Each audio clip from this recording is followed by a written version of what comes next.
بسم اللہ الرحمن الرحیم۔ فن ترجمہ نگاری کے حوالے سے میرا جو اگلا لیکچر ہے اس میں ہم ترجمہ نگاری کے اصول پڑھیں گے، تو آئیے اس کا آغاز کرتے ہیں۔ فن ترجمہ نگاری کے اصول و مبادیات۔ فن ترجمہ کی وضاحت اور مشکلات پر تفصیلی بحث کے بعد چند سوالوں کا ذہن میں پیدا ہونا ایک لازمی امر ہے۔ وہ سوال کچھ یوں ہوں گے۔ نمبر 1، کیا ایک اچھا ترجمہ ہمیشہ تخلیقی ہوتا ہے؟ اگر ایسا ہے تو تخلیق اور ترجمے کی حد بندی کیوں؟ اگر ایسا ہے تو علمی کتب اور صحافت سے متعلق تراجم کے معیار کو پرکھنے کا پیمانہ کیا ہوگا؟ نمبر 3، کیا ترجمہ سے مراد متبادل اور مترادف الفاظ کی تلاش ہی ہے؟ نمبر 4،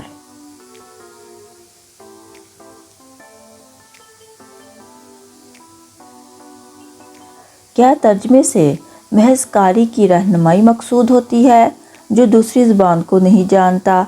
نمبر 5، بقول ڈاکٹر لائٹرز، ہمیں ترجمے پر انحصار نہیں کرنا چاہیے اور محض اصل مفہوم سمجھ کر اس کو اپنی زبان میں بیان کر دینا چاہیے۔ ان تمام سوالات کے جواب نامور مترجمین نے ترجموں کے ذریعے عملی طور پر فراہم کیے ہیں۔ ارنسٹ فنولسا، ایزرا پاؤنڈ اور آرتھر ویلی ترجمے کی دنیا کے 3 اہم نام ہیں۔ ان کے کام کا جائزہ ترجمے کے ضمن میں ان سوالات کا جواب دینے کے لیے کافی ہوگا۔ ارنسٹ فنولسا بوسٹن کا پہلا ادیب اور محقق تھا جس نے کلاسیکی جاپانی ڈرامے کو مغرب سے متعارف کروایا۔ یہ کام ترجمے کی معرفت ہوا۔ 1910 کے بعد ایزرا پاؤنڈ کا جھکاؤ مشرقی سمت ہوا اور اس نے مشرقی تہذیبی روایات سے گہرے اثرات قبول کیے۔ اس کا سبب بھی تراجم تھے۔ مشرقی شرعی روایت سے پاؤنڈ کا اولین تعارف عمر خیام کے تراجم کی معرفت سے ہوا۔ یہ تراجم ہی کا اثر تھا کہ پاؤنڈ نے بھگت کبیر کے چند دوہوں کا ترجمہ کرنے کے بعد جب کنٹوز لکھنے شروع کیے تو ان میں کبیر کا مشرقی لحن بھی شامل ہو گیا اور کبیرن کی گونج صاف پہچانی گئی۔ ارنسٹ فنولسا کی بیوہ رسالہ پوسٹری میں پاؤنڈ کی تحریریں پڑھ کر اس سے اس حد درجہ متاثر تھی۔ یہی سبب ہے کہ سرجونی نائیڈو کے قیامگاہ پر پاؤنڈ سے ایک اتفاقی ملاقات پر اس نے اپنے مرحوم شوہر کا غیر مرتب کلام پاؤنڈ کے حوالے کر دیا۔ اس کے بعد پاؤنڈ چینی شاعری کے ترجموں کی طرف کچھ ایسے آیا کہ ٹی ایس ایلیٹ کو کہنا پڑا کہ پاؤنڈ نے ہمارے زمانے کے لیے چینی شاعری کو دریافت کیا ہے۔ اس لیے دریافت کو نئے زمانے میں مشرق اور مغرب کے درمیان اولین مضبوط رابطہ شمار کیا جاتا ہے۔ شاید اس کی ایک وجہ یہ بھی رہی کہ پاؤنڈ ترجمہ برائے ترجمے کا قائل نہیں تھا، بلکہ اس نے ترجمے کے وسیلے سے ہر 2 اطراف کی تہذیبوں کے متون کا مطالعہ پیش کیا۔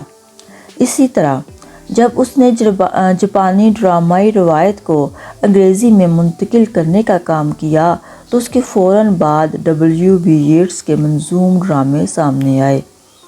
یہ ترجمے کے حوالے سے پاؤنڈ ہی کے طفیل ممکن ہو سکا۔ ایزرا پاؤنڈ کے خیال میں جو دور تخلیقی ادب کے لحاظ سے عظیم ہوتا ہے وہ ترجموں کے لحاظ سے بھی عظیم ہوتا ہے۔ یہ تخلیقی دور ترجمے کے دور کے بعد آتا ہے۔ اچھا جی، ترجمے کے حوالے سے بنیادی اصول۔ اردو میں ترجمے کے بنیادی اصول۔ اردو میں انگریزی سے تراجم کے بنیادی اصول مندرجہ ذیل ہیں۔ نمبر 1، ہر انگریزی لفظ کے لیے ایک ہی لفظ کا چناؤ کیا جائے، بشرط یہ کہ انگریزی الفاظ وزن اضافی کے حامل نہ ہوں، یعنی انگریزی لفظ کے ایک سے زائد معنی نہ ہوں۔ مثلاً انگریزی لفظ ڈیفنس کے لیے اردو میں دفاع، حفاظت اور تحفظ میں الفاظ برتے جاتے ہیں، جبکہ لفظ دفاع میں ڈیفنس کے تمام تر معنی موجود ہیں، اس لیے دفاع کو رائج کرنا بہتر ہوگا، لیکن یہاں بھی احتیاط کی ضرورت ہے۔ انگریزی لفظ ایوارڈ کا ترجمہ عطیہ بھی ہو سکتا ہے اور فیصلہ بھی، لیکن عطیہ اس وقت لکھیں گے جب مفہوم رقمی ہو اور فیصلہ اس وقت جب مفہوم ثالثی ہو۔ نمبر 2، کسی انگریزی لفظ کا اردو متبادل جہاں تک ممکن ہو اس قسم کا لفظ منتخب کریں جس سے مشتقات وضع ہو سکیں۔ مثلا ایڈمنسٹریشن کا ترجمہ انتظام ہو سکتا ہے، اس سے ہم تنظیم، انتظامی، منتظم، انتظامیہ اور تنظیمی وغیرہ لفظ مشتق کر سکتے ہیں۔ یہ الگ بات ہے کہ ہمیں بعض مقامات پر انگریزی لفظ کے لیے مختلف اور متبادل معنویت کے الفاظ مخصوص کرنے پڑتے ہیں، مثلا آرگنائزیشن کے لیے تنظیم اور مینیجر کے لیے منتظم۔ نیز اس بات کا خیال رکھنا پڑے گا کہ انگریزی لفظ کے ترجمہ اور اس کے مشتقات کے معنی ایک ہی ہوں۔ مثلا اگر ہم ڈیفنس کے لیے دفاع کا لفظ رکھیں تو ڈیفنس ایریا کے لیے مدفوع علاقہ ہونا چاہیے، نہ کہ حفاظتی علاقہ۔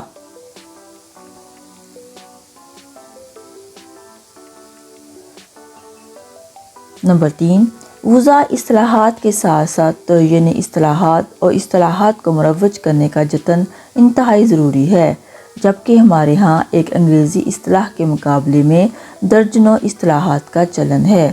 اسکول کی سطح پر نصابی کتب میں اصطلاحات کچھ ہیں اور کالج کی سطح پر کچھ، جبکہ یونیورسٹی کے نصاب میں طالب علم کو ایک بار پھر نئی اصطلاحات کا سامنا کرنا پڑتا ہے۔ یوں ایک معیاری سائنسی لغت کی ضرورت ایک عرصے سے محسوس کی جا رہی ہے۔ مناسب ہوگا کہ یہ کام مقتدرہ قومی زبان جیسا ادارہ کرے جو پاکستان بھر کے حکومتی اداروں میں اس معیاری لغت کو نافذ کرنے میں بااختیار بھی ہو۔ ایک معیاری سائنسی لغت نہ ہونے کے باعث ہوا یہ کہ انگریزی اصطلاح واچ گلاس کا ترجمہ کرتے ہوئے اسے گھڑی شیشہ کر دیا گیا، جبکہ واچ گلاس محض ایک پرکھنے کا شیشہ ہے، اس میں گھڑی قسم کی کوئی شے نہیں ہوئی۔ اس طرح مکسچر کا ترجمہ آمیزش کیا گیا جو درست نہیں۔ لغت میں ایٹم بم کا ترجمہ جوہری بم ملتا ہے، جو آدھا تو ترجمہ ہے اور آدھا جوں کا توں رکھ دیا گیا۔ ایٹم کا ترجمہ جوہر کرنا بھی درست نہیں، اس لیے کہ اس سے مشتقات وضع کرتے وقت جوہری بنے گا جس سے مشکلات بڑھیں گی۔ اس لیے مناسب تھا کہ ایٹم بم کو اردو میں بھی ایٹم بم بھی پڑھا اور لکھا جاتا۔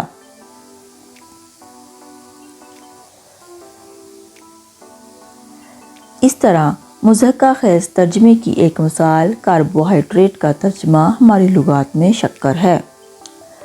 اگر کوئی انگریزی اصطلاح اور اس کا اردو متبادل دونوں یکساں طور پر اردو میں مقبول ہوں تو پھر اس میں کوئی حرج نہیں کہ دونوں کو برتا جائے، مثلا مجلس اور کمیٹی وغیرہ۔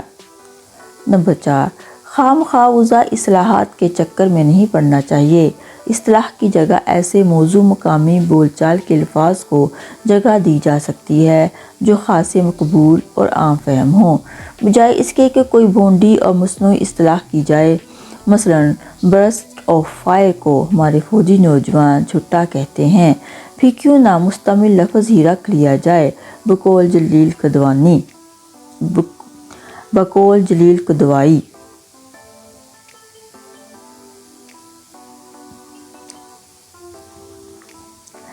اگر بعض انگریزی الفاظ استعمال میں آ کر ہماری زبان کا جزو بن چکے ہیں جیسے ٹینکی، تو ان کے ترجمے کی خاص طور پر کیا ضرورت ہے؟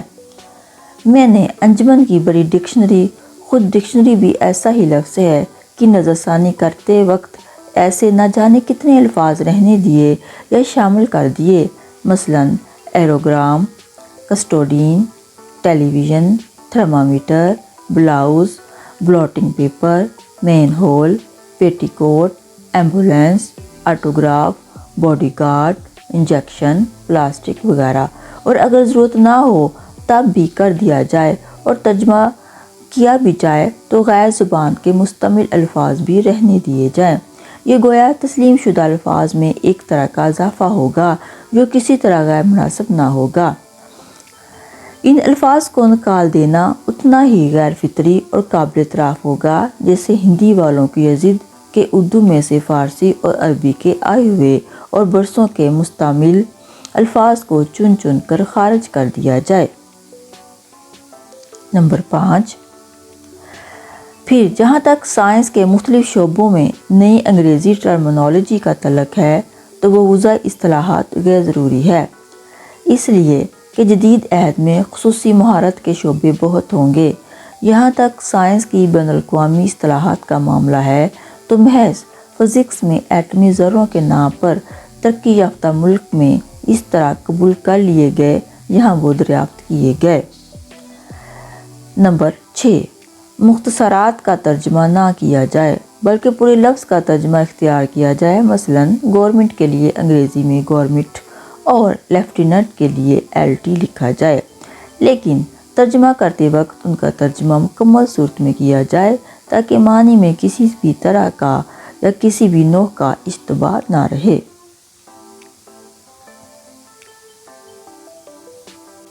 جہاں تک ممکن ہو ہندی اضافت اور حروف جار استعمال نہ کیے جائیں۔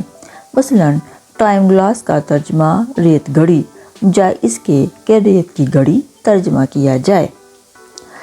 اچھا جی، یہاں پہ ہمارا اس لیکچر کا آدھا حصہ کمپلیٹ ہوتا ہے جس میں ہم نے اردو میں جو ترجمہ کیا جاتا ہے اس کے تقریباً 7 اصول دیکھے۔ اس کے بعد ہم گرامر کے حوالے سے جیسے اسم معرفہ، اسم نکرہ، اسم اضافت، اس طرح کے جو الفاظ ہوں گے ان کا ترجمہ کرتے وقت کن اصولوں کا خیال رکھنا ہے، تو اس حوالے سے ہمارا اگلا اسی لیکچر کا پارٹ 2 آئے گا۔ مجھے اجازت دیں، اللہ حافظ۔